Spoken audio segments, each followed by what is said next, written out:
가을에 무르익음 같은 은혜가 오늘 예배에도 넘쳐나기를 축복하면서 오늘 같이 나눌 말씀은 고린도후서 12장 9절 말씀입니다. 고린도후서 12장 9절 다 찾으신 줄 알고 같이 봉독하겠습니다. 시작. 나에게 이르시기를 내 은혜가 내게 족하도다. 이는 내 능력이 약한 데서 온전하여 짐이라 하신지라. 그러므로 도리어 내가 크게 기뻐함으로 나의 여러 약한 것들에 대하여 자랑하리니 이는 그리스도의 능력이 내게 머물게 하려 함이라. 아멘. 나 비록 약하나 주 예수는 강하다라는 제목으로 차명근 목사님께서 말씀을 전해드리겠습니다.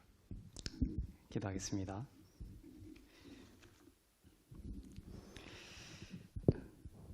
사랑의 하나님 아버지, 사람의 영광을 구하지 않게 하옵소서. 하나님의 영광을 구하는 이 시간이 되게 하옵소서. 복음 위에 우리를 굳게 세워 주옵소서. 빛으로 인도하시고 우리의 모든 어둠을 물리쳐 주옵소서. 주 예수 그리스도의 이름으로 기도합니다. 아멘. 하나님은 이 마지막 때에 우리 하트교회를 통해서 다윗의 장막을 회복할 것이다 라는 하나님의 뜻을 이 땅에 선포하고 계십니다. 전쟁과 여러 재난의 뉴스를 보면 우리는 참 암울하기도 하고 답답하기도 하고 그렇습니다. 참 큰 일들이 매일매일 끊이지 않고 일어나면서 우리의 마음을 어둡게 만드는 어려운 시대를 살아가고 있습니다. 그러나 하나님은 오직 예수를 바라보고 의지하는 여러분을 더욱 축복할 것입니다. 하나님의 마음이 저주나 재앙이 아닌 축복에 있다라는 그 믿음을 잃어버리지 말고 소망의 투구를 머리에 항상 쓰시기를 바랍니다. 우리의 사람이 보통 하루에 한 7,000개 이상의 생각을 한다고 합니다. 이 생각을 마음을 지킨다라는 설교를 한 적이 있는데 마음을 지키는 것은 생각을 지키는 것과 연결이 되어 있습니다. 수많은 생각들이 우리 머릿속으로 오고 가죠. 너희의 눈과 너희의 귀를 주의하라고 하셨습니다. 보고 듣는 것을 분별해야 됩니다. 부정적인 것들, 또 하나님의 영광에서 멀어진 것들, 재앙을 선포하는 것들, 이러한 뉴스나 말들을 듣는 것, 또 보는 것, 이 게이트, 이 문에 파수꾼을 세워야 됩니다. 그런 것들이 여러분들의 생각을 잠식하고 또 어두운 생각, 어두운 신념 체계에 빠지기 시작하면 여러분들 영적으로 또 침체하게 되고 사단에게 끌려가는 그러한 삶이 되게 되는 것이죠. 하지만 여러분의 생각을 그리스도의 말씀으로 늘 채우시고 여러분의 마음 가운데 그리스도의 말씀으로 여러분의 마음을 밝히시기를 바랍니다. 여러분의 그 머릿속에 소망의 구원을 투구를 쓰라 말씀하신 것이죠. 항상 소망 가운데 거하고 밝음 가운데 거하고 긍정적인 생각 가운데 거하고 그 투구를 쓴다는 것은 머리를 말하죠. 이 머릿속에서 전쟁이 일어나고 있습니다. 여기에서 지면 다른 것에서 지게 되는 것이에요. 그래서 이 생각과 이 마음을 여러분들이 그리스도의 말씀과 약속으로 지키시는 여러분 되시길 바랍니다. 복음은 될 대로 되라 이것이 아닙니다. 소망을 가지고 동시에 현재를 기뻐하고 감사하는 것입니다.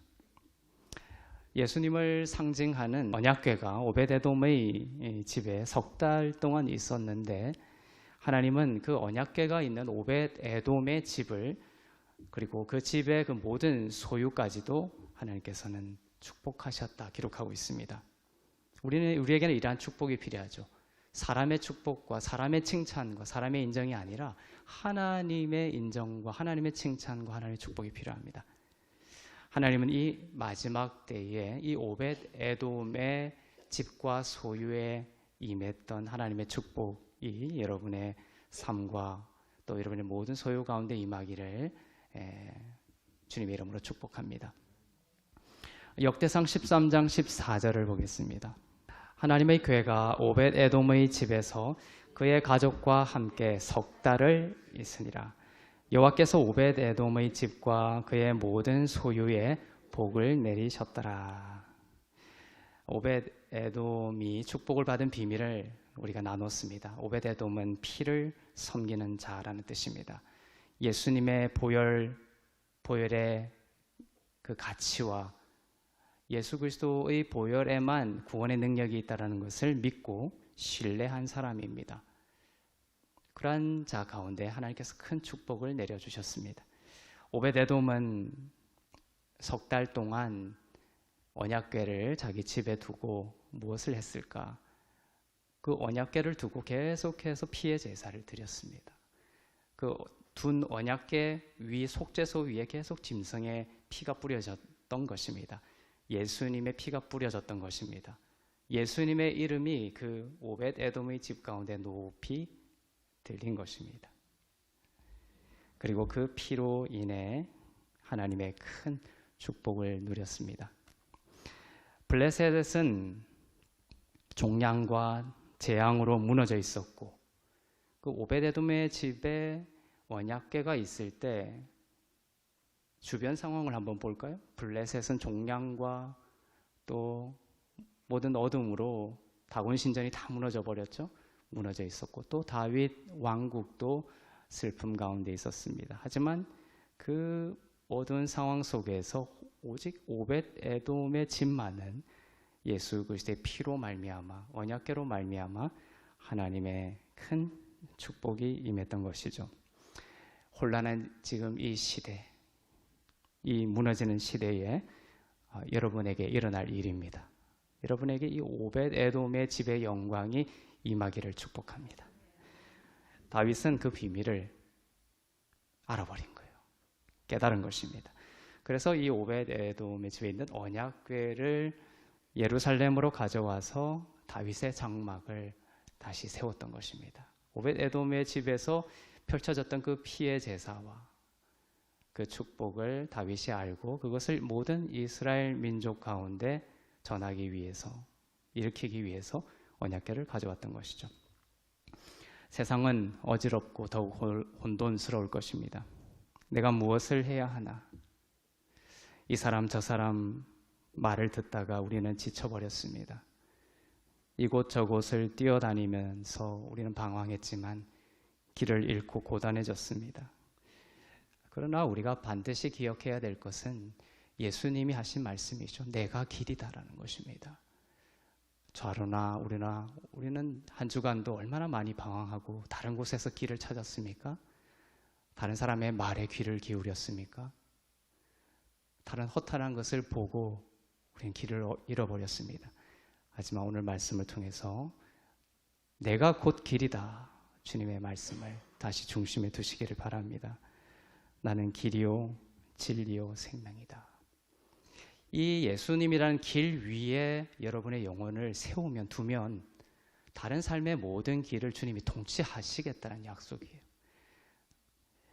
예수님의 말씀입니다. 아무것도 염려하지 말고 두려워하지 말고 예수 앞에 나와 하나님께서 여러분의 삶에 다윗의 장막을 회복하시는 것을 허용해드리고 경험하시기를 바랍니다. 다윗의 장막을 여러분 가운데 세우시고 오벳 에돔의 축복을 주시려고 하는데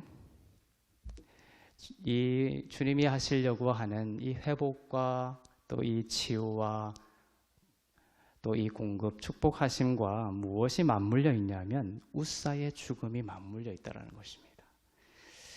이 다윗의 장막의 회복과 오벳 에돔의 집에 임한 축복 이런 것들을 우리가 다 기억할 때 반드시 기억해야 될 것이 뭐냐면 우사의 죽음과 이것이 맞물려 있다. 우사의 죽음은 한편 안타까운 일이죠. 그것을 바라는 사람, 그걸 기뻐할 사람은 아무도 없습니다. 하지만 그 사건을 통해서 우리에게 온전한 다윗의 장막의 회복, 오벳 에돔의 축복의 그 비밀을 알려주시려고 하는 것이에요. 교훈이 되는 것이죠. 우리에게 주시는 교훈은 바로 우사는 반드시 죽어야 한다는 것입니다. 우사는 나의 힘, 인간의 힘이라는 뜻입니다. 다윗의 장막은 인간의 힘이 무너지고 포기되어진 자리에 회복되는 것입니다. 겸하여 세워지지 않습니다. 그래서 우사가 죽은 자리, 우사의 죽음과 나의 힘이 죽은 것과 그 다음에 오베데돔의 축복, 다윗의 장막의 회복이 맞물려 있는 것입니다. 떨어지지 않습니다. 나의 힘도 자랑하고 나의 힘도 의지하는 것 하면서 다윗의 장막이 회복되는 것이 병행되지 않는다는 것이에요. 하나님은 우리에게 온전한 다윗의 장막의 회복, 오벳에돔의 집에 임한 그 축복을 정말 주시기를 원하세요. 그러기 위해서 무엇이 우리에게 필요하다? 바로 나의 우사의 죽음이 필요하다. 나의 힘과 나의 능력을 의지하는 것이 내려놓아져야 된다라는 것입니다. 역대상 13장 10절부터 11절 말씀 우리 다시 보겠습니다.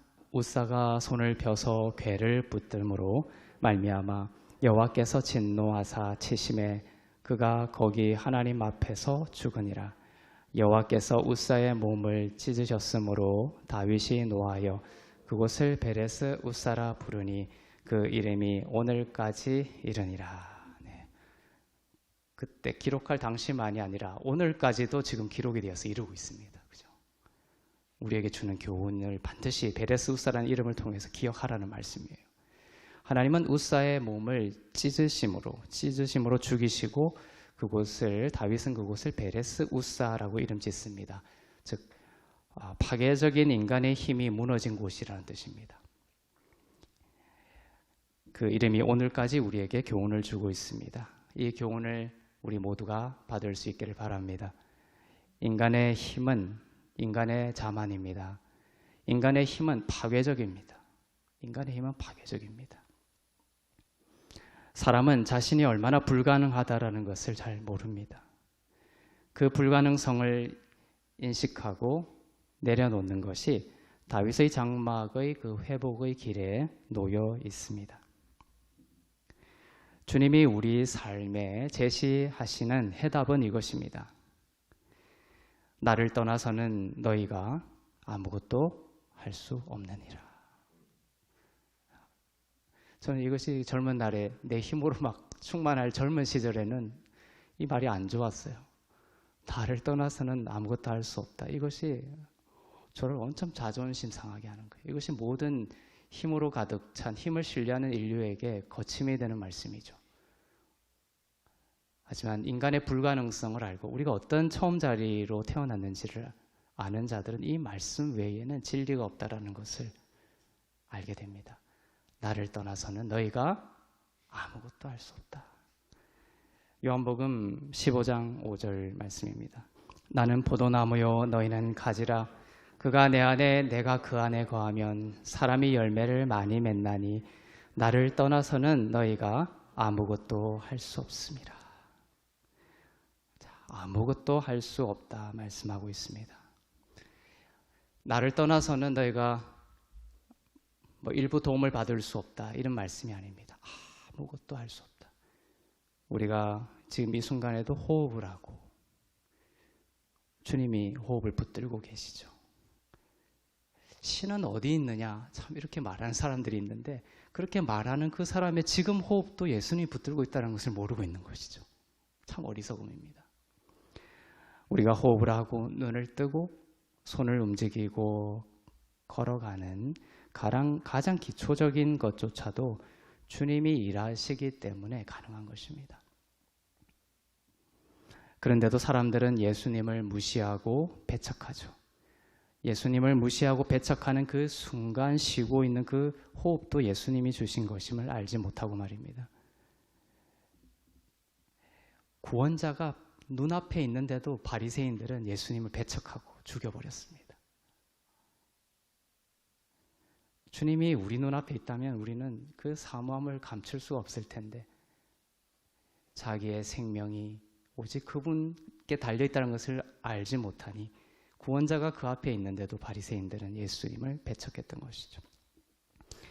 내가 가지고 있는 소유도 우리는 내 것이라고 자꾸 착각합니다. 하나님의 영광을 위해 사용하는 것이 그렇게 어렵습니다. 내가 가지고 있는 시간들도 그렇습니다. 자꾸 나의 것과 하나님의 것을 분리하죠. 이것은 이만큼은 내 것, 저것은 하나님 것. 그것이 아닙니다. 모든 것이 하나님의 것이다라는 것입니다. 우리가 모든 것이 하나님의 것이다라고 인정하는 순간 이것이 신비입니다. 자꾸 내 것과 하나님 것을 분리하면서 내 것을 챙기는 나의 의를 주장하다 보면 도리어 그것이 자유가 안 됩니다. 속박이 돼요. 자꾸만 내 영혼이 좁아져서 갇혀버립니다. 그것이 모든 어두운 징후를 나타내게 됩니다. 하지만 모든 것이 하나님의 것이야 라고 인정하는 순간 우리의 영혼은 자유롭게 되고 더욱 풍요로워집니다. 이것이 참 신비한 일입니다. 이제는 하나님으로부터 쏟아지기 때문입니다. 모든 것이 하나님의 것입니다 라고 하면 이제 여러분의 모든 삶은 하나님으로부터 공급받게 되는 것입니다. 예수님을 떠나서는 내가 아무것도 할 수 없습니다라는 이 위대한 믿음의 고백은 우리를 가두는 것이 아니라 예수님이 내 인생을 주도해 나가시도록 맡겨드리는 것이기 때문에 더욱 선하고 아름다운 열매로 우리 삶 가운데 임하게 되는 것입니다. 나를 떠나서는 아무것도 할 수 없느니라. 이 말이 한 주간에 여러분의 믿음의 중심에 있기를 바랍니다. 그것이 아니라 예수님 없이도 내가 할 수 있어요. 예수님 잠시만 기다려주세요. 예수님 없이도 내가 할 수 있어요 라고 한 것이 바로 십계명을 받은 이스라엘 백성들의 태도였습니다. 나쁜 의도는 아니었습니다. 의도는 좋았잖아요. 의도는 좋잖아요. 이렇게 말하는 사람이 있겠지만 이스라엘 백성들이 십계명을 달라고 할 때도 그 의도는 좋은 것이었어요. 내가 잘 섬겨서 지켜서 한번 섬겨보겠다라는 좋은 의도였습니다. 하나님을 배척하려고 한 것이 아닙니다. 정말 하나님의 백성 되고자 하는 그들의 강렬한 열망이라는 의도가 있었어요. 좋은 의도가 있었습니다. 그럼에도 불구하고 좋은 의도가 있었음에도 불구하고 그것을 어떻게? 나의 힘으로 십계명을 지켜서 가려고 하는 나의 의도, 나의 힘으로 나가려고 했던 그러한 이스라엘 백성이었기 때문에 우사처럼 나의 힘을 발휘하려고 했기 때문에 그러한 좋은 의도와는 상반되게 그 다음 날 일주일 뒤도 아니고 그렇게 하나님께 십계명을 달라고 다 할 수 있다고 한 그 바로 다음 날 금송아지를 만들어 버렸습니다. 율법을 지키기 위해 자신의 힘을 넣을 때 정반대의 결과가 나왔습니다. 그러나 오벳에돔은 자기의 힘이 아닌 예수의 피를 의지해서 그의 집과 그의 모든 소유가 복을 받았던 것입니다. 다윗 시대의 그 흥미로운 것은 그 다윗 시대에 두 개의 장막이 공존하고 있었다는 것이죠.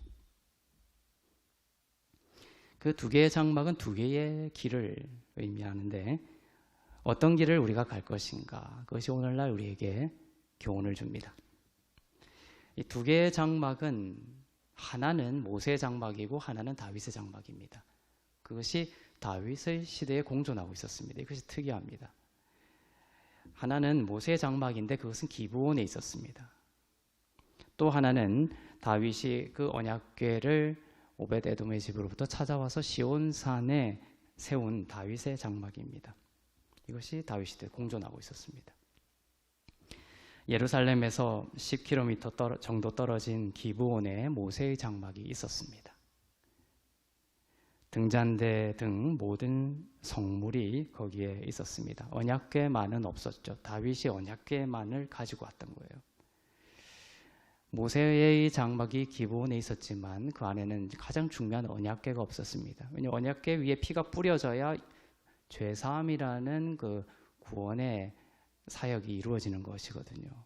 모세의 장막이 아무리 휘황찬란하고 거대하게 있다 한들 이 언약궤가 없고 그 위에 피가 뿌려지지 않기 때문에 모세의 장막은 그때 당시 모세의 장막은 실질적으로 아무런 효능이 없었던 것입니다. 또한 모세의 장막에는 여전히 휘장이 있었습니다. 하나님과 인간을 분리시키고 있는 휘장입니다. 모든 이들이 자유롭게 휘장이 찢어진 사이로 자유롭게 하나님께 나아갈 수 있는 게 아닌 그 모세의 장막은 오직 대제사장만이 1년에 한 번 그 휘장 너머에 있는 지성소에 짐승의 피를 가지고 들어갈 수 있었던 것이죠. 그런데 언약궤도 없을 뿐만 아니라 여전히 휘장으로 가려져 있었던 참으로 안타까운 길을 나타내고 있습니다. 반면에 다윗이 시온산에 세운 다윗의 장막에는 언약궤가 있을 뿐만 아니라 모세의 장막과 달리 무엇이 없었습니까? 휘장이 없었습니다. 휘장이 찢어졌기 때문입니다. 무엇으로 그 휘장이 찢어진 것을 상징합니까? 예수의 피로. 예수의 피가 뿌려져서 휘장이 찢겨 없어진 예배가 바로 다윗의 장막의 예배입니다. 영과 진리로 드리는 예배입니다. 하나님이 찾으시는 예배이며 이 마지막 때에 우리의 삶과 교회와 이 땅에 다시 세우고자 하시는 하나님이 유일하게 찾으시는 예배입니다. 이것이 마지막 때 필요합니다. 이 마지막 혼돈스러운 시기에 우리는 무엇을 해야 하느냐? 내가 그날에 다윗의 장막을 회복하리라. 이것이 하나님의 꿈입니다. 교회를 통해서 이루시고자 하는 하나님의 꿈과 다른 여러분의 꿈, 다른 여러분 자신만의 꿈 가운데 방황하지 마십시오. 그것은 지금 당장 아무리 좋은 꿈 같아도 무너지고 여러분들을 더 속박하게 될 것입니다. 그 꿈에 여러분이 질식사하게 될 거예요. 하지만 하나님의 꿈은 우리를 자유롭게 하고 우리를 더욱 풍요롭게 하고 생명의 길로 인도하는 길입니다. 하나님의 꿈에 여러분의 꿈을, 여러분의 삶을 맞추십시오. 하나님의 꿈은 그날에 내가 다윗의 장막을 회복할 것이다. 나의 가정과 나의 영혼과 나의 삶과 나의 직장과 내가 만나는 모든 사람 가운데 이 휘장 없는 언약궤 앞에서의 예배가 회복되기를 바랍니다. 이것이 주님이 여러분을 향한 주님의 음성이죠.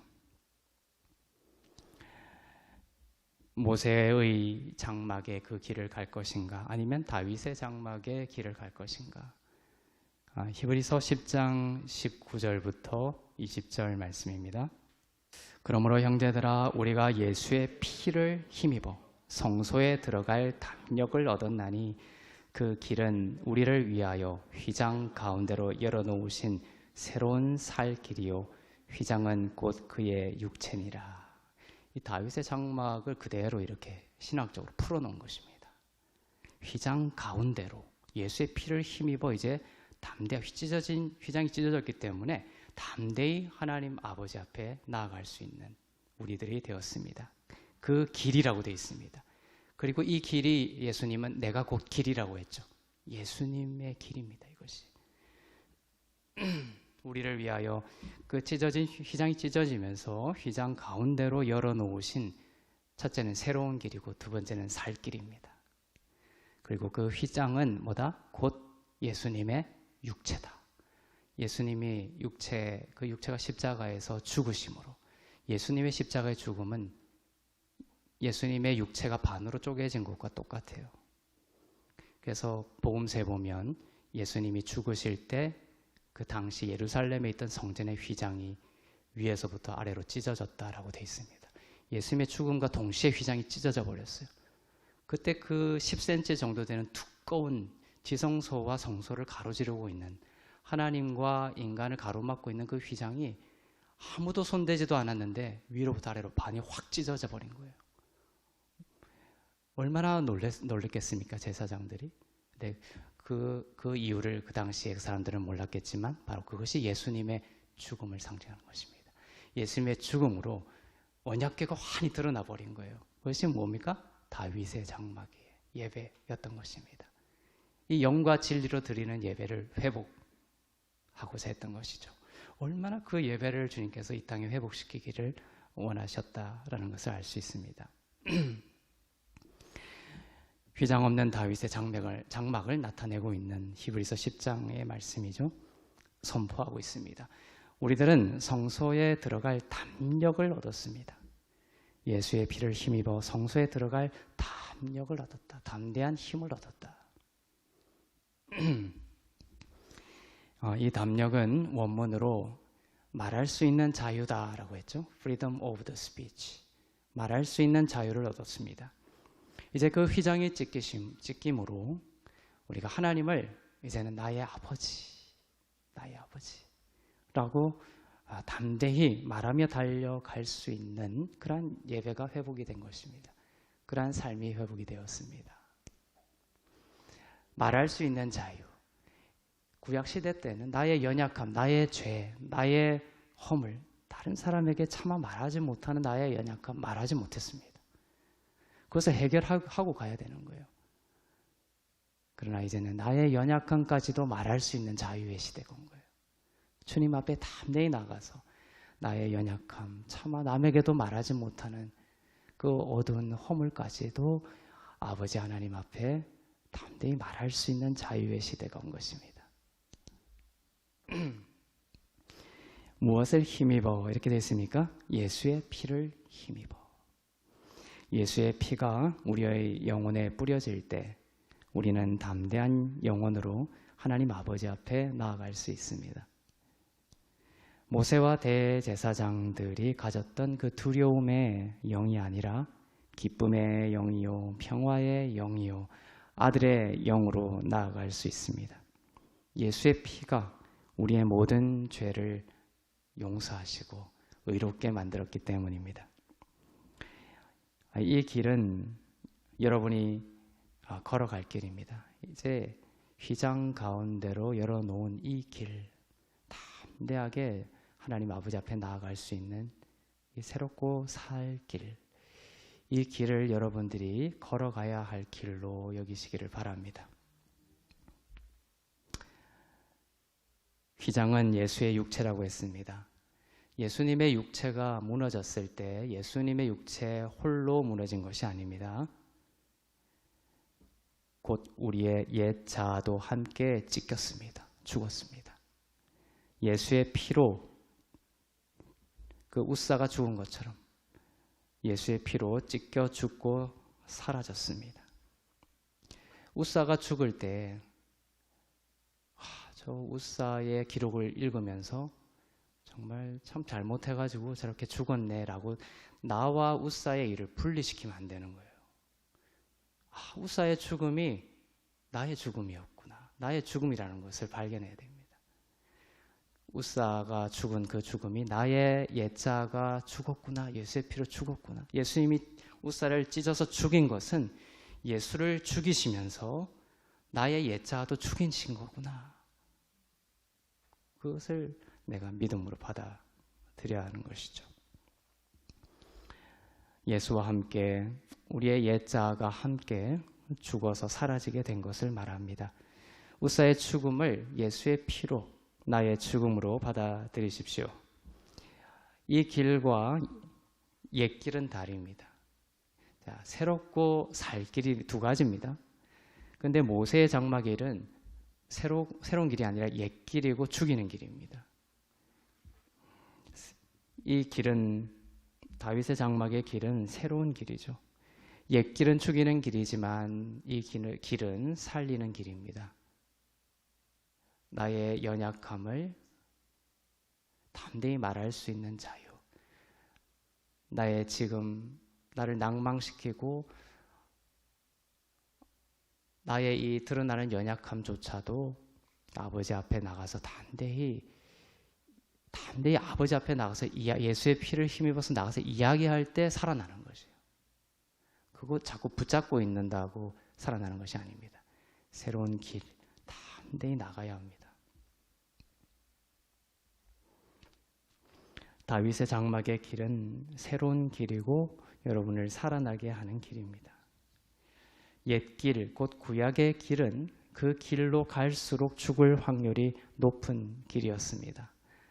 그래서 모세의 장막 시대에 그 구약의 신명기 이런 데 보면은 계속 기록이 그렇죠. 너희가 죽지 아니하려거든 이것을 하지 마라. 이것을 하지 아니하면 너희는 죽을 것이다. 이렇게 죽음이라는 조건들이 계속 붙어 있습니다. 조건을 걸면서 인간에게 능력을 요구했습니다. 인간에게 뭔가 지켜라.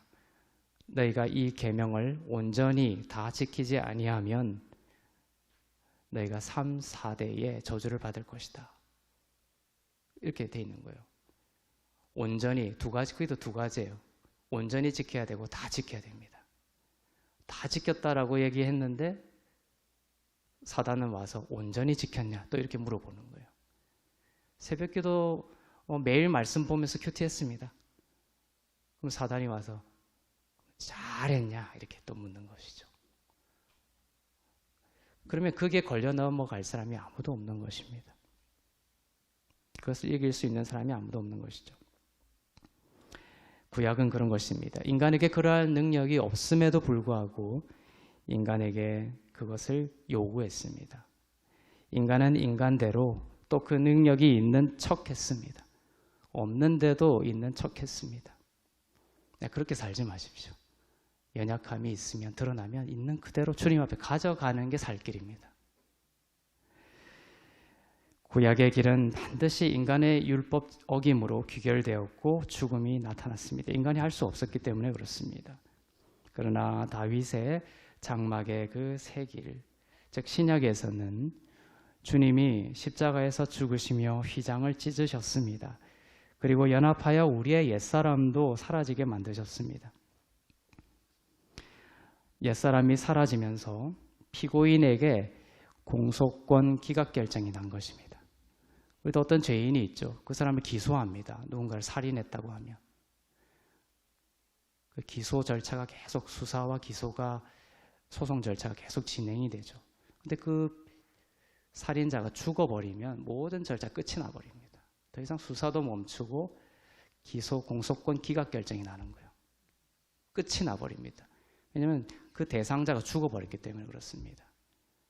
그러니까 예수께서 십자가의 피로 죽으시면서 우리의 옛자가 죽었다라는 것은 더 이상 율법을 통하여 우리를 고소할 권능이 사라진 것이에요. 옛사람이 사라져버렸기 때문에 그렇습니다. 그래서 예수의 피를 의지하는 자는 하나님께서 그리스도 안에서 죄 없다라고 보시는 거예요. 이 놀라운 복음 앞에 많은 사람들이 멈칫합니다. 그것이 가능하다고? 그것이 복음입니다. 이것이 진짜 복음의 핵심인데 계속 우리는 죄의식과 정죄함에 사로잡혀 있죠. 일평생 여기에 묶여 있습니다.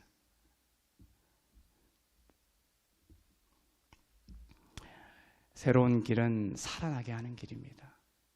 가까이 갈수록 살아납니다. 멀리 있을 때는 내가 이 정도만 용서받은 줄 알았지만 주님의 심장 가까이 갈수록 깨닫게 되는 것은 뭐냐면 내가 조건 없이 나의 피로 너의 모든 죄를 정말로 사했다라는 것을 더 깨닫게 되는 거예요. 그렇게 살아나는 거예요. 예수님께 가까이 갈수록 주님을 더욱 알아가게 되면서 정말 예수님의 나를 향한 사랑은 완벽하고 완전한 공로이며 정말로 나의 모든 죄를 용서하시고 나를 죄 없다라고 보시는구나. 여기 이 영이 깨어나면서 우리가 모든 혼과 육이 같이 살아나는 거예요. 우리의 치유, 몸의 치유도 이것과 연결이 되어 있습니다. 여전히 내가 죄에 있다. 주님이 나를 죄인으로 바라보신다라는 이 의식과 내 몸의 치유는 물과 기름이에요. 나의 모든 죄가 용서함 받았구나라는 그런 내 자유와 영이 자유해지면 거기서 육체의 치유까지 이어지는 것이에요. 주님께 가까이 갈수록 내 영이 먼저 자유해야 됩니다. 내 몸이 치유를 받고 내 감정이 기쁨 가운데 있고 하려면 진리의 말씀으로 내 영이 주님 안에서 자유로워져요. 담대히 주님 앞에 나아가는 아들의 영을 소유해야 되는 것입니다. 예수님은 됐고 일단 기다리세요. 제가 이것을 해결해 보겠습니다. 라면서 예수님으로부터 멀어지지만 그것이 도리어 우리에게는 죽음의 길이 되었습니다. 죽음하면 딱 죽는 것만 얘기하지만 죽음에 이르는 모든 징후들이 다 죽음의 길이에요. 그래서 창세기에서 너가 이 선악과를 먹으면 정령 죽으리라 이렇게 했죠. 근데 그것이 무트 타 무트예요. 무트가 죽는다는 거거든요. 무트 타 무트. 그것을 원어로 이야기하면 번역은 정령 죽으리라 이렇게 돼 있지만 죽어가다가 완전히 죽는다는 뜻이에요. 무트 타 무트. 그러니까 이 죄의식으로 가득 차고 정죄의식으로 가득 찬 나를 학대하고 자유하지 못한 영 가운데 있으면 서서히 그 죽어가는 그 모든 그 과정 중의 징후들이 다 어떤 죽음의 열매를 말하는 것이죠.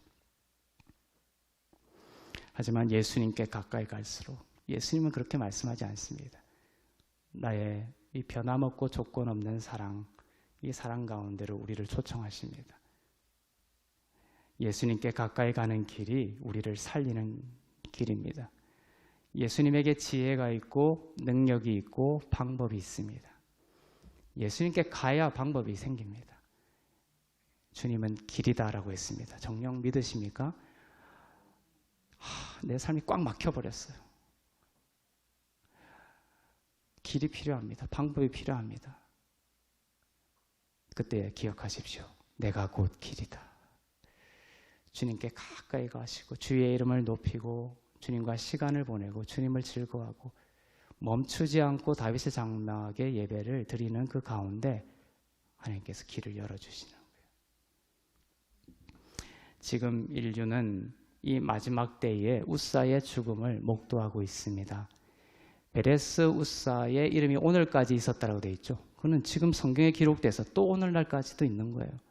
우리가 그것을 보고 있죠. 베레스 웃사의 모습을 보고 있습니다. 인간의 힘이 얼마나 파괴적이고 신뢰할 수 없는 것인지를 목도하고 있습니다. 우리는 이것을 왔다 갔다 하죠. 인간의 힘을 신뢰했다가 또 좌절하고 또 인간의 인정을 구하다가 또 무너지고 세상이 가르쳐준 가치관을 따라갔다가 또 무너지고 왔다 갔다 합니다. 베레스 웃사를 우리는 계속 경험하고 있죠. 그러면서 오직 예수님만이 흔들리지 않는 나의 반석이고 힘이시고 길이고 이분이 주시는 길만이 부작용 없는 참된 길이구나라는 것을 깨닫게 되는 것입니다. 지금 베레스 웃사의 인간의 힘이 얼마나 파괴적인가 베레스 웃사가 말하고 전쟁과 환경 파괴와 재난과 또 자기 자신만을 의지하고 챙기고 관계 속에서도 사랑이 식어지고 분쟁과 다툼과 소외의 시대를 보고 있습니다. 전쟁하는 나라들이 대화를 안 합니다. 서로 무기 경쟁에 혈안이 되어 있죠. 서로를 이해하고 연민을 가지고 서로를 대화하고 품는 그러한 복음의 길이 사라져 버렸습니다. 베레스 웃사의 치열한 경쟁의 모습을 우리는 보고 있죠. 나라와 나라의 정상들이 모여서 이야기를 해야 됩니다. 마음을 털어놓고 이야기를 하는 거기서부터 참된 길이 열리게 되는 것입니다. 베레스 웃사라는 그 이름의 의미는 오늘까지도 지금 경험되어지고 있는 것입니다. 그러나 웃사의 죽음을 우리가 교훈 삼아 나의 힘을 자랑하고 의지하는 것이 답이 아니구나를 깨닫고 예수 그리스도의 피를 믿고 의지하기 시작하면 놀라운 생명과 회복의 열매를 맺게 됩니다. 하나님이 회복하시려는 다윗의 장막입니다.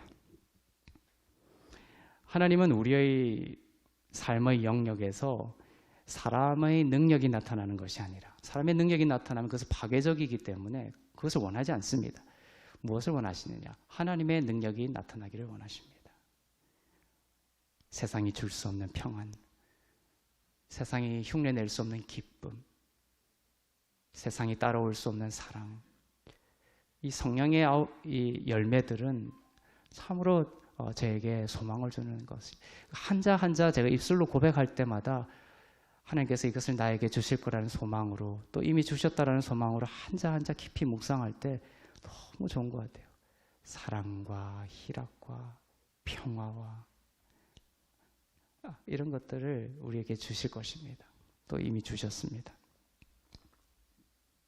이러한 하나님의 능력이 우리의 삶 가운데 나타나기를 하나님은 원하십니다. 오벳 에돔과 우사의 죽음을 통해서 하나님은 우리의 삶에 이러한 하나님의 능력이 나타나기를 원하십니다. 그러게 하기 위해서는 첫째, 오벳 에돔과 같이 예수 그리스도의 피를 의지하라. 하나님의 능력이 나타나기 위해서는 첫째, 오벳 에돔과 같이 그리스도의 피를 의지하는 삶이 되어야 합니다. 예수의 피를 뿌리고 그 피의 가치를 믿으며 그 피로 인해 우리에게 주신 십자가의 완성된 공로를 우리 삶의 모든 영역에 적용하라라는 것입니다.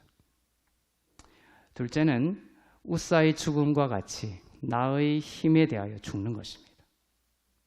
예수의 피를 의지하는 것. 두 번째는 우사의 죽음처럼 나의 힘에 대하여 죽는 것입니다. 달리 이야기하면 나의 약함을 부끄러워하지 않고 나의 약함 위에 하나님의 은혜가 임하면 하나님의 능력이 임할 것을 믿는 것입니다. 우사는 나의 힘이라고 했죠. 하나님 앞에 나아갈 때 나의 자꾸 강한 것을 내보이려고 한 거예요. 척하며 나간 것입니다. 쉽게 이야기하면. 나의 약함을 부끄러워하고 나의 약함이 드러났을 때 하나님이 나를 멀리한다고 착각하고 그것을 이렇게 나의 영역으로 해결하려고 이렇게 숨겨두고 자꾸만 우사처럼 나의 강한 점만을 챙겨가지고 하나님 앞에 내보이려고 했던 것이죠. 어떤 사업이 있고 어떤 사람을 만나고 어떤 프로젝트를 하고 할 때 내가 이것을 잘 해낼 수 있을까? 우리는 생각하죠. 그럴 때 어떻게 하면 잘 해낼 수 있을까라고 우리가 생각하면서 우리의 자꾸만 강한 점을 모으려고 하는 육체적 속성이 있습니다. 우리들에게는. 나의 자꾸 강한 점을 모아가지고 이것은 반드시 잘 될 거야 라고 나의 강함과 그러한 형통을 연결시키기 시작할 때 하나님의 능력이 나타나지 않는 것이에요. 근데 해답은 참 성경의 모든 스토리들을 읽어보십시오. 참으로 신기한 것은 인간의 연약함이 나타나요. 근데 그것을 하나님께 드렸더니 하나님의 능력이 그 위에 임하는 것입니다. 오병이어, 그 얼마나 작은 것입니까? 근데 그것을 하나님께 그대로 드렸더니 주님이 일하시면 모든 것을 다 가지고 일할 수 있는 것보다 더 위대한 영광이 나타날 것입니다. 주님의 능력이 이 약함 가운데 임하여 주옵소서. 이렇게 고백을 드렸더니 얼마나 놀라운 능력이 임했습니까?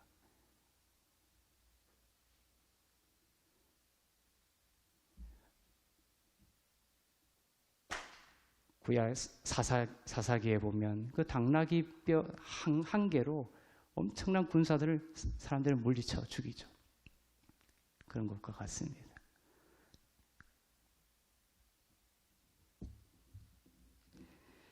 사도 바울도 마찬가지였습니다. 사도 바울의 고백을 보겠습니다. 고린도후서 12장 9절입니다. 나에게 이르시기를 내 은혜가 내게 족하도다. 이는 내 능력이 약한 데서 온전하여 짐이라 하신지라. 그러므로 도리어 내가 크게 기뻐함으로 나의 여러 약한 것들에 대하여 자랑하리니 이는 그리스도의 능력이 내게 머물게 하려 함이라. 만약 오병이어 그 떡이 이렇게 작았을 때 이것으로는 하나님이 일할 수 없을 거야 라고 숨겨두고 강한 사람들, 돈 많은 재력가들, 그죠? 힘 있는 사람들을 모아가지고 주님 앞에 가져온다면 어떻게 됐을까요? 주님이 원하시는 것은 그냥 답은 우리 안에 있습니다. 하나님은 성경을 읽어보면 항상 주님이 일하시는 답은 여러분 범주에 있어요. 여러분 안에 이미 답이 있습니다. 그 약한 것을 주님 앞에 내어드릴 때 그 위에 하나님의 능력이 임하는 시기입니다. 그래서 사르밧 과부에게도 묻죠. 너희 집에 무슨 그릇이 있느냐 이렇게 하죠. 이렇게 우리 집에 있는 너무 초라한 그릇이지만 그것을 하나님께 가져갔을 때 마르지 않는 기름이 쏟아지는 거예요.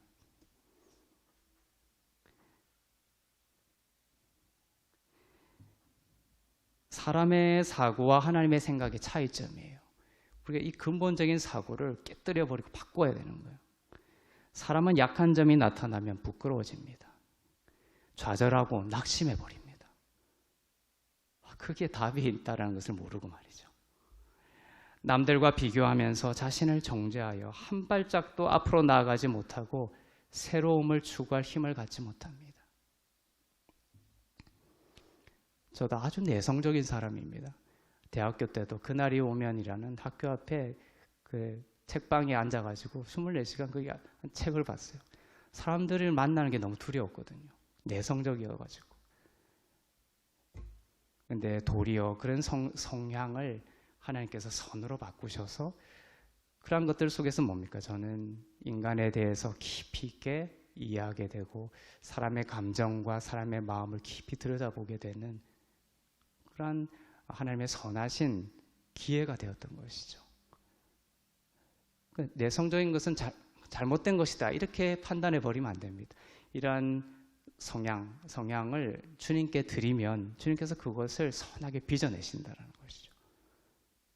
나에게 있는 그 약함이 하나님 손에 들려지면 놀라운 생명들을 먹여 살리는 양식으로 변하게 되는 것입니다.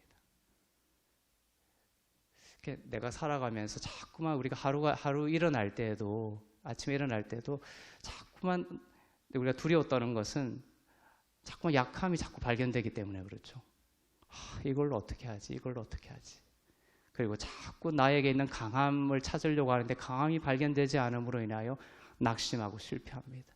돈도 없고 가진 학력도 없고 또 내가 가진 인맥도 너무나 작고 좌절해 버립니다. 그런데 바울이 오늘 서신서를 통해서 하시는 이 말씀을 믿음으로 받아들이기 바랍니다. 그런 약한 점들이 발견되었을 때에 오병이어처럼 주님 여기에 일하여 주시오. 많은 걸 할 필요 없습니다. 이 약함을 그대로 주님 손에 올려드리면 돼요. 이 약함 가운데 주님 일하여 주시고 약함을 사용하여 주시고 주님께서 하나님의 능력으로 여기에 임하여 주시옵소서. 이렇게 말하면 우리가 생각하고 측량할 수 없는 하나님의 새로운 능력이 그 위에 떨어지게 되는 것입니다.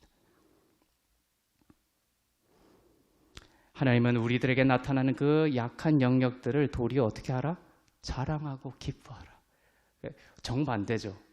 이것 때문에 내가 너무나 내성적이고 아는 사람도 별로 없습니다. 낙심하죠. 근데 하나님은 뭐라고 말씀하십니까? 그러한 약한 것들을 도리어 자랑하고 기뻐하라는 것입니다. 왜죠? 그 자체가 좋은 것이기 때문에 그런 것이 아니라 그것을 하나님께 그대로 드리면 그 위에 하나님의 영광이 능력으로 나타날 것이기 때문에 그렇습니다. 하나님은 불가능한 가운데 하나님이 전적으로 나타나셔서 일을 하셔서 이것이 하나님의 오직 영광과 은혜로 된 것임을 우리들에게 나타내 주시기를 원하시는 거예요. 나의 강함을 하나님께 드려서 뭔가가 나타나면 하나님도 일하셨지만 이것은 일부는 내가 가진 재산, 내가 가진 인맥, 내가 가진 어떠한 자격 때문에 된 것도 있어 이렇게 하는 것은 하나님의 영광을 가리는 것이죠.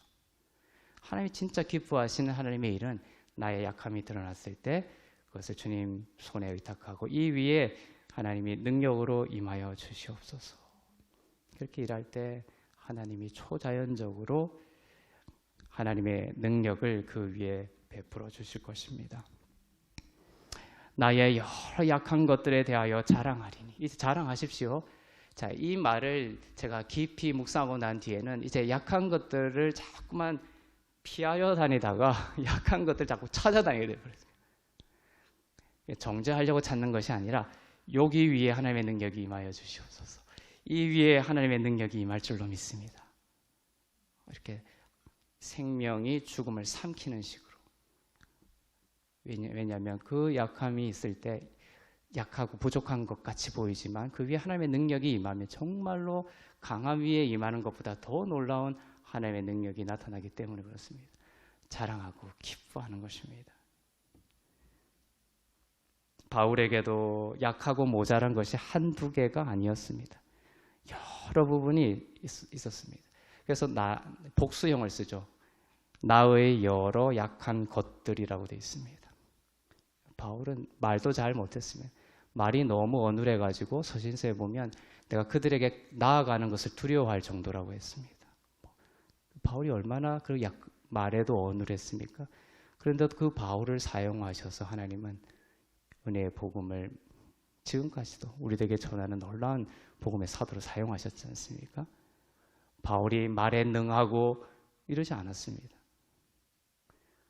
하지만 바울이 약한 것이지만 그게 낭망하고 두려워하고 절망하는 것이 아니라 그것은 인간의 힘을 의지한다는 뜻이죠. 비록 그렇지만 여기에 하나님의 능력이 임하면 정말 놀라운 하나님의 능력이 임할 것이다를 믿고 드리는 이러한 믿음의 고백을 통하여 바울에게도 하나님께서 능력으로 일하셨던 것입니다. 바울은 눈도 잘 보이지 않았습니다. 말이 어눌해서 사람들이 업신여기기도 했죠. 바울은 또 복음을 전하려고 가는 곳마다 복음을 전하려고 바울이 여행을 했는데 사도행전을 보면 또 서신서를 보면 여러분이 아시겠지만 가는 곳마다 저항이 있었어요. 방해가 있었어요. 가는 곳에 복음을 전하면 하나님이 함께 해주셔가지고 방해하는 사람도 없고 저항도 없고 모든 사람들이 그냥 예수 척척 믿으면 얼마나 좋을까요? 근데 바울은 그랬어요. 바울은 가는 곳마다 박해가 있고 저항이 있고 어려움이 있고 혹시 여러분의 삶도 그렇지 않습니까 지금? 그래서 절망했습니까? 지금 바울의 이 말씀을 기억하세요. 바울은 그것을 도리어 어떻게 했다? 자랑하고 기뻐했다. 바람이 세차게 불면 연을 띄우며 하나님의 꿈을 하나님의 뜻을 바라보면 그 연은 더 높이 올라가는 거예요. 하나님 그렇게 사용하시는 거예요. 사단은 어리석어서 그렇게 저항하지만 박해하지만 이 약한 가운데 하나님의 능력을 임할 것을 믿고 주님께 드리면 그것을 더 높이 올라가는 연으로 만들어 주시는 거예요. 바울은 처음에는 그 방해들이 떠나기를 여러 차례 기도했다라고 되어 있습니다. 하지만 그 방해들이 떠나지 않았습니다. 사단의 가시라고 되어 있죠. 그것은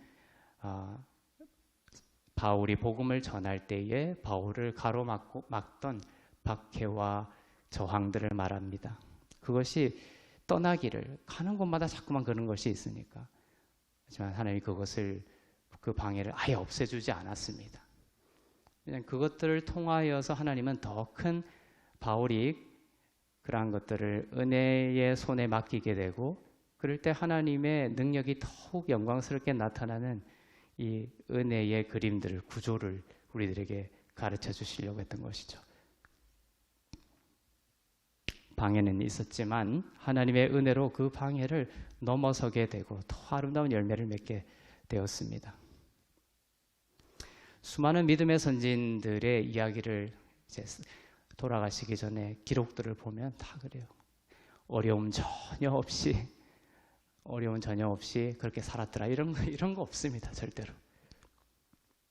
사단의 가시들이 다 있고 방해들도 있고 어려움들도 있지만 그런 것들을 주님 손에 의탁할 때 하나님의 능력이 임할 줄로 믿습니다 라고 맡겨드렸을 때에 결국에는 이 모든 것을 넘어서게 하시는 하나님의 형통함이 반드시 일어났다는 것입니다. 시냇가에 심은 나무처럼 철마다 많은 열매를 맺고 하는 일마다 다 형통하리라는 것은 방해와 저항이 없다라는 말이 절대 아닙니다. 그 형통은 모든 어려움을 넘어서는 형통함을 말하는 것입니다. 그때 분기점에서 여러분들이 그것을 낭망하고 자꾸만 강하려고만 하는 강한 척하려는 것을 우사의 유혹을 내려놓고 주님 이것이 내가 가진 오병이어라는 초라함입니다. 하지만 나는 이 초라함 때문에 절망하지 않겠습니다. 하나님의 능력이 여기에 임하기를 원합니다. 주님 영광 받아 주시옵소서. 하나님께서 그것을 사용하셔서 하나님은 살아계심을 세상에 알리시는 것입니다. 내 은혜가 내게 족하다. 바울에게 말했습니다. 이 말이 이 번역이 성경에 있는 여러 번역 중에 가장 오해되는 번역 중에 한 가지예요. 내 은혜가 내게 족하다. 이것은 원문으로는 내가 주는 은혜는 모든 어려움을 막아내고 이기는 힘이 충분하다라는 뜻입니다.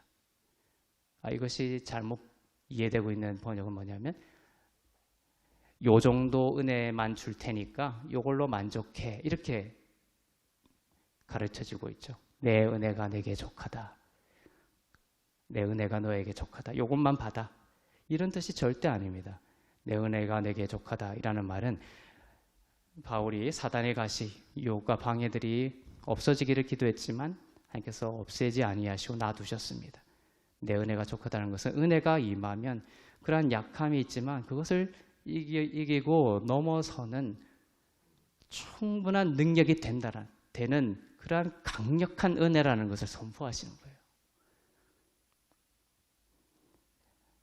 내 은혜가 내게 족하다. 이것은 비록 너에게 약한 부분이 있을지라도 나의 은혜가 임하면 그 약함과 어려움들을 능히 막아내고 이길 수 있는 충분한 능력이, 그 은혜가 너에게 주어질 것이라는 뜻입니다. 그래서 은혜는 항상 넘치는 은혜라고 되어 있죠, 로마서에서. 그래서 이 내 은혜가 족하다라는 것도 동일합니다. 넘치는 은혜를 말하는 것입니다. 주님이 그것을 이길 수 있는 충분한 은혜를 주실 것입니다. 그리스도의 능력이 우리에게 임하는 비밀입니다.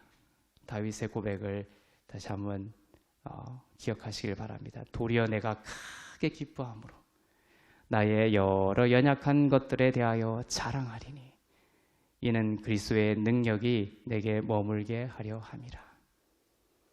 프로필 사진에 우리가 웃는 사진 올릴 수는 없죠.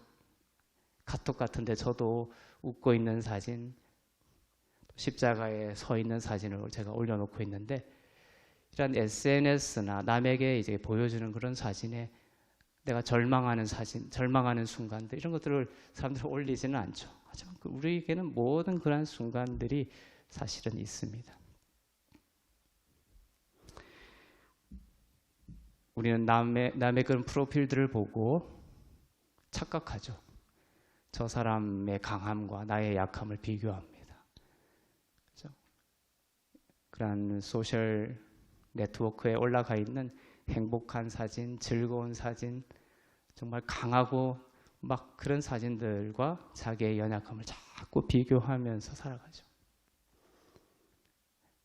하지만 그렇게 올리는 사람, 저도 마찬가지죠. 그런 것을 올릴지라도 삶의 많은 부분에 약함이 있는 것입니다. 약함이 있는 것이에요. 그래서 속지 말아야 됩니다. 그것을 받아들일 때에도 이것은 그렇게 올리는 것일 뿐이지 그 사람에게도 연약한 점들이 있다는 것을 인식해야 돼요.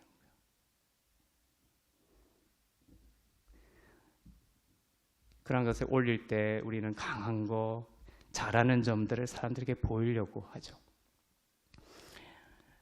최고의 순간들을 올리려고 합니다. 하지만 아무도 그렇게 강하지 못합니다.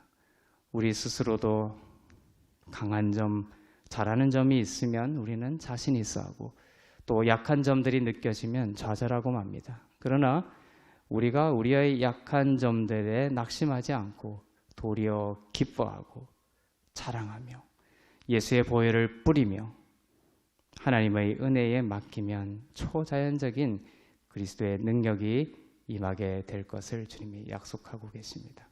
이제 약한 것들로 인해서 숨지 마십시오. 약한 것들로 인해 도전하지 못했고 낙심했던 삶이라면 이제 그 위에 임할 그리스도의 능력을 확신하며 일어나실 수 있기를 바랍니다. 강한 척하지 말고, 그래 나는 이런 부분에 대해서 실패했고 이런 부분에 있어서 약점이 있어. 하지만 이 위에 그리스도의 능력이 임할 것을 믿습니다. 하나님께서 이 틈을 메우시고, 그죠? 이 약한 틈, 여러분들 약한 틈들을 주님께 드리면 이 틈들을 하나님께서 메워주시는 거예요.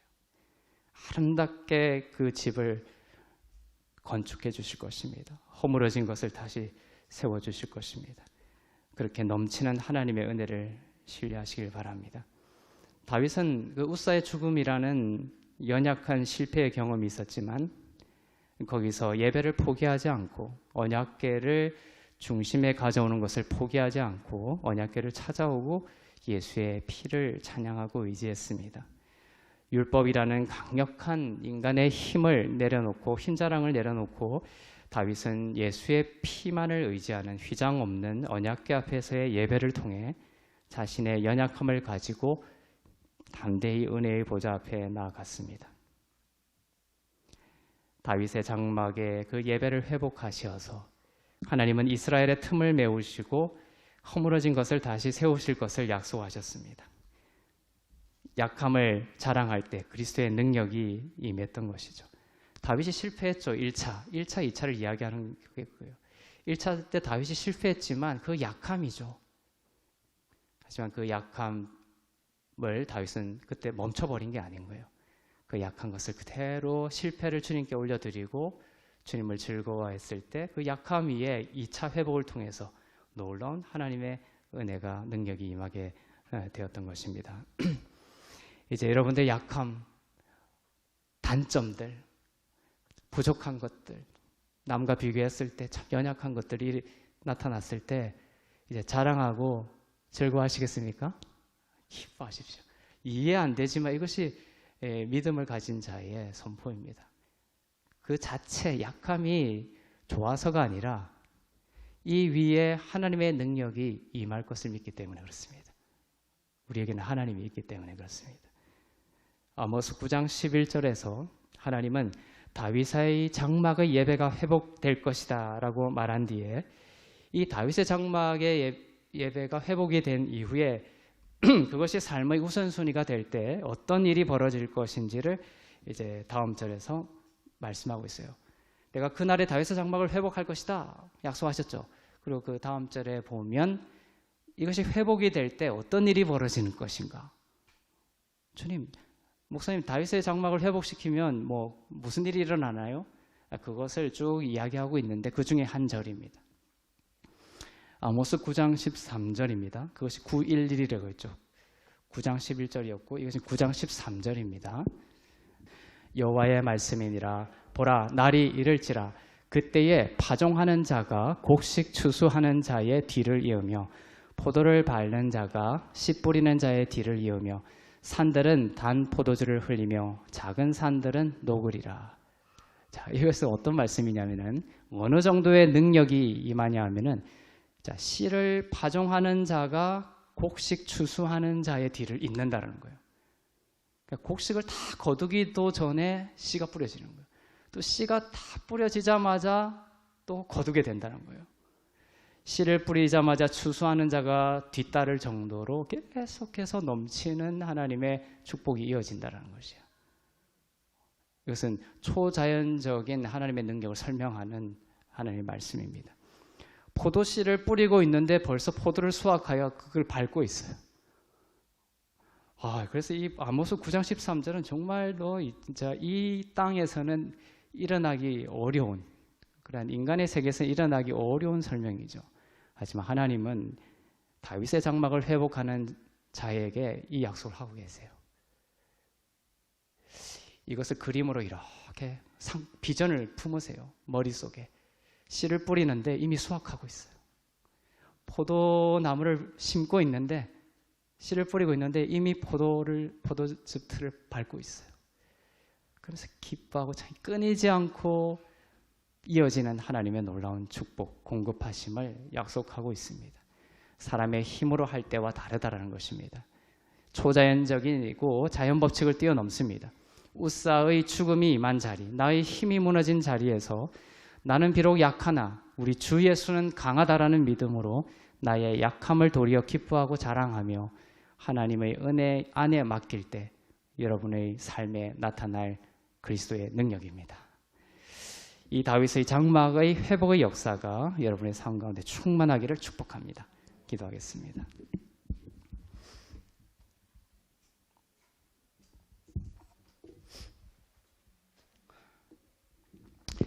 우리 주신 말씀을 기억하며 함께 기도하기를 원합니다. 하나님, 우사의 죽음이 나의 죽음임을 고백합니다.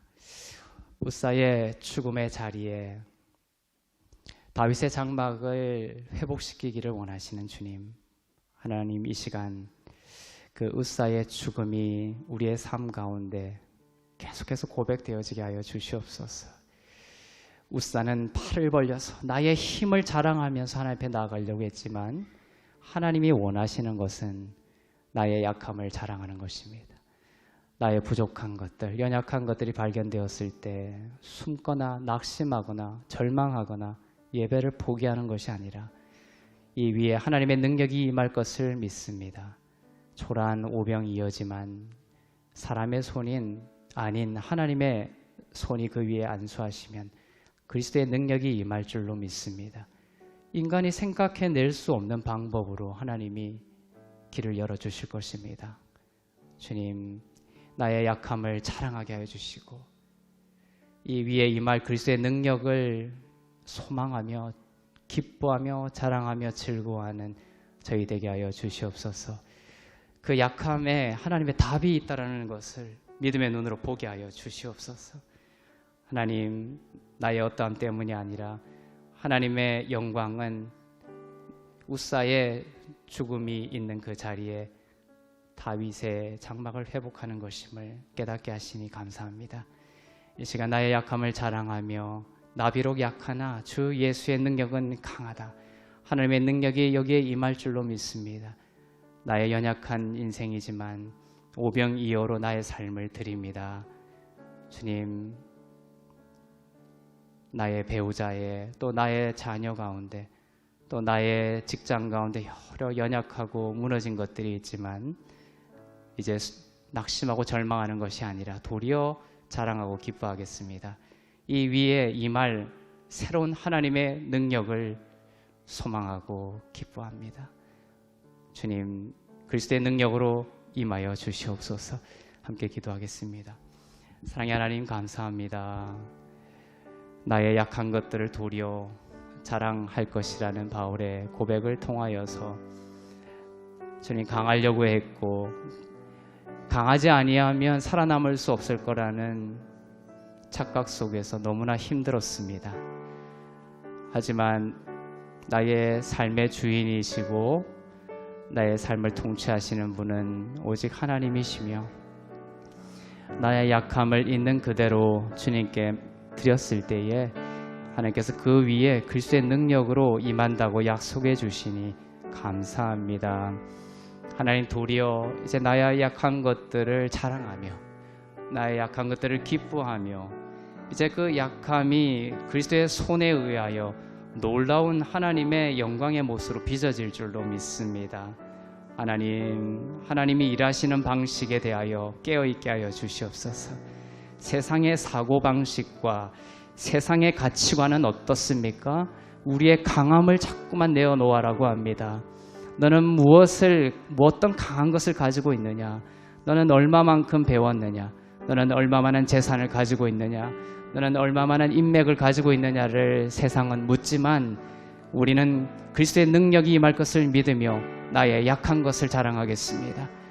나의 것은 초라하고 나는 아무것도 가진 것이 없으나 하나님의 손에 이것이 맡겨질 때에 그리스도의 능력이 임할 줄로 믿습니다. 세상이 놀라게 될 것입니다.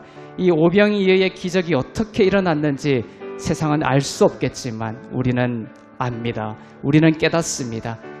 우리의 약한 것들을 자랑할 때 하나님의 능력이 임할 줄로 믿습니다.